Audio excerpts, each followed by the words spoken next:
Obývačka pod holým nebom. Takto by sa dalo v krátkosti popísať prievozské posusedenie. Stoly s domácimi koláčmi, vôňa kávy, detský smiech a rozhovory. Toto si užili susedia, ktorí si uvedomujú význam komunitného života. Cieľom susedského posúdenia v podstate je stretnúť sa ako každý rok, zväčšiť túto komunitu ľudí, aby sa dostali von medzi nás a v podstate sa spoznávali a v podstate, aby sme tie hodnoty navzájom zdieľali tu pri voze. Je to také už tradičné pozastavenie sa, poviem tak, porozprávanie sa o tom živote v prievoze. Prievozské posusedenie nie je veľkolepý festival, ale práve v tom spočíva jeho sila. Je to stretnutie, ktoré vzniká z iniciatívy ľudí, ktorí chcú udržiavať susedské vzťahy a budovať komunitu. Táto akcia nemá žiadny špeciálny program, je to úplne pozvolné také piatkové stretnutie, spontánne stretnutie. V podstate, kto príde, niečo si prinesie, každý si niečo donesie, ponúkne vzájomne susedov, svojich blízkych a je to také spontánne, bez akéhokoľvek programu. Ľudia sú spoločenské tvory, musia si pomáhať a v dnešnej dobe myslím, že to platí dvojnásobne.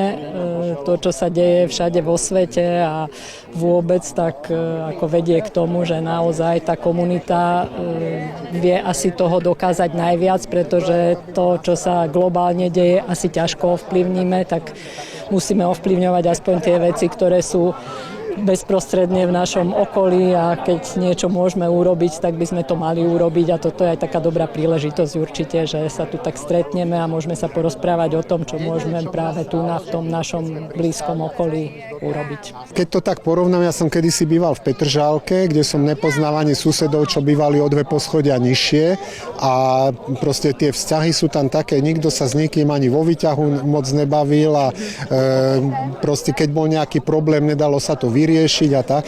A tu je to tak, že takto keď sa postretáme a máme tu niečo a chceme, každý niečo vie priložiť ruku k dieru, tak v podstate aj toto, keď si to tak zoberiete, tu kedysi nebol tento parčík a tak, že postupne to tu vyrástlo, postupne ako človek, keď spozná tých susedov, človek je na nich milší, není taký nevrlý už, takže tak celkovo je to také, viete, že keď niekoho poznáte, tak je to lepšie, že keď sa s ním stretávate, pozdravíte sa, ako keď proste chodíte okolo seba, jak cudzí, anonymní ľudia, jak to býva na niektorých sídliskách. Chodíme pravidelne, veľmi radi. Zistili sme to tak, keď sme boli na prechádzke so psíkom, že niečo také je a vtedy chodíme pravidelne, pretože sme tu naozaj blízki susedia. Bývame tu nedaleko, takže sme vlastne prievozčania. Ja od narodenia, takže rada to aj stretávam ostatných ľudí.